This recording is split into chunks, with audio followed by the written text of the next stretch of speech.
జిల్లా ఉండవల్లిలోని క్యాంపు కార్యాలయం నుంచి హెలికాప్టర్ ద్వారా ముఖ్యమంత్రి చంద్రబాబు ఏరియల్ విజిట్ చేస్తున్నారు. బాపట్ల, పల్నాడు, కృష్ణా, కోనసీమ, ఏలూరు జిల్లాల్లో ముఖ్యమంత్రి చంద్రబాబు పర్యటించారు.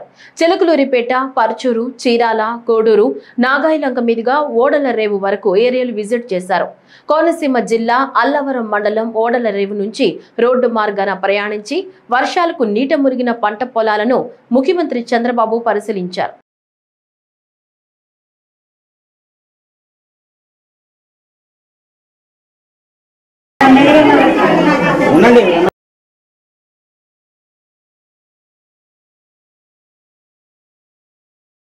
ఇప్పుడు టెక్నాలజీ కూడా బాగా ఇంప్రూవ్ చేసుకున్నాం.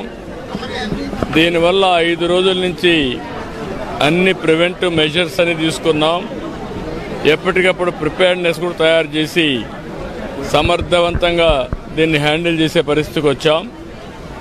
అయితే ఎక్కడైతే ఇక్కడ క్రాస్ అయింది, ఇక్కడ మాత్రం చాలా తీవ్రంగా గాలులు రావడం ఎన్ని వచ్చాయి.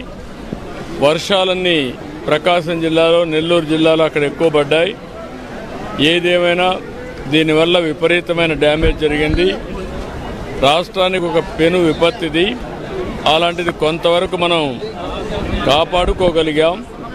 ఇంకా నేను భయపడింది ఇక్కడ, కానీ అప్పుడు వచ్చినట్టు హరికేన్ లాంటిది వస్తే ఎన్ని లక్షల కొబ్బరి చెట్లు పోతాయో అర్థం కాదు. అవన్నీ మనం సవిచూచాం. ఈసారి ఎక్కడా ప్రాణ నష్టం జరగలేదు. నేను ఒకటే ఆదేశాలు ఇచ్చాను, ఒక్క వ్యక్తి కూడా చనిపోకుండా, ప్రాణ నష్టం లేకుండా కాపాడాలని చెప్పి స్పష్టమైన ఆదేశాలు ఇచ్చాం. అదే సమయంలో ఆస్తి నష్టాన్ని కూడా నివారించమని చెప్పాం. చాలా వరకు అది సాధించగలిగాం. అదే మరి దగ్గర ఒక 2200 క్యాంపులు పెట్టాం. ఇవన్నీ పెట్టి దగ్గర ఒక 1,80,000 మందిని ఆ క్యాంపులకు కూడా తీసుకొచ్చి అక్కడంతా కూడా వాళ్ళకి అన్ని ఏర్పాట్లు చేశాం. ఏ విధంగా ఉందో ఒకసారి చూడడానికి వచ్చాను. నిన్నటి వరకు రాత్రి 12-1 గంట వరకు మానిటర్ చేశాం. ఈరోజు కూడా ఎక్కడికక్కడ ఇక్కడ చూస్తే కరెంటు మొత్తం పోతే దాన్ని కూడా ఎప్పటికప్పుడు అత్యవసర పరిస్థితులను ఆఫ్ చేశాం. మళ్ళీ రివైవ్ చేశాం. 4 సబ్స్టేషన్లు తప్ప అన్ని సబ్స్టేషన్లో కరెంటు కూడా ఇచ్చి 2 గంటల లోపలనే మొత్తం కరెంట్ ఇచ్చే పరిస్థితికి వస్తున్నాం. అన్నీ కూడా పర్యవేక్షిస్తున్నాను. ఎప్పటికప్పుడు రియల్ టైం గవర్నెన్స్ ద్వారా పర్యవేక్షిస్తూ ఎప్పటికప్పుడు అన్ని శాఖల హెడ్స్ కూడా దీన్ని పర్యవేక్షిస్తున్నారు. కలెక్టర్ సమర్థవంతంగా పనిచేస్తున్నారు.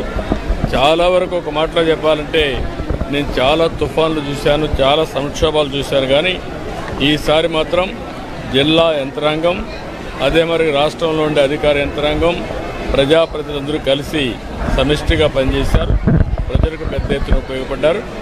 రాబోయే తొందరలోనే మిగిలిన ఏవైతే ముందు ప్రిపేర్నెస్ వల్ల చాలా వరకు జటిలమైన సమస్యని చాలా సమర్థవంతంగా ఎదుర్కొన్నాం. మోంతా తుఫాను బీభత్సం తర్వాత నష్టాన్ని అంచనా వేయడానికి మరియు బాధితులకు తక్షణ భరోసా ఇవ్వడానికి ముఖ్యమంత్రి రంగంలోకి దిగారు. తుఫాను వలన తీవ్రంగా ప్రభావితమైన జిల్లాల్లో ఎంత విస్తీర్ణంలో పంట నష్టం జరిగింది, ఎంత మేరకు ముంపు ఏర్పడింది అనే విషయాన్ని ముఖ్యమంత్రి ఆకాశం నుంచే పర్యవేక్షించనున్నారు. ముఖ్యమంత్రి హెలికాప్టర్లో బాపట్ల, పల్నాడు, కృష్ణా, కోనసీమ, ఏలూరు జిల్లాల మీదుగా పయనించారు.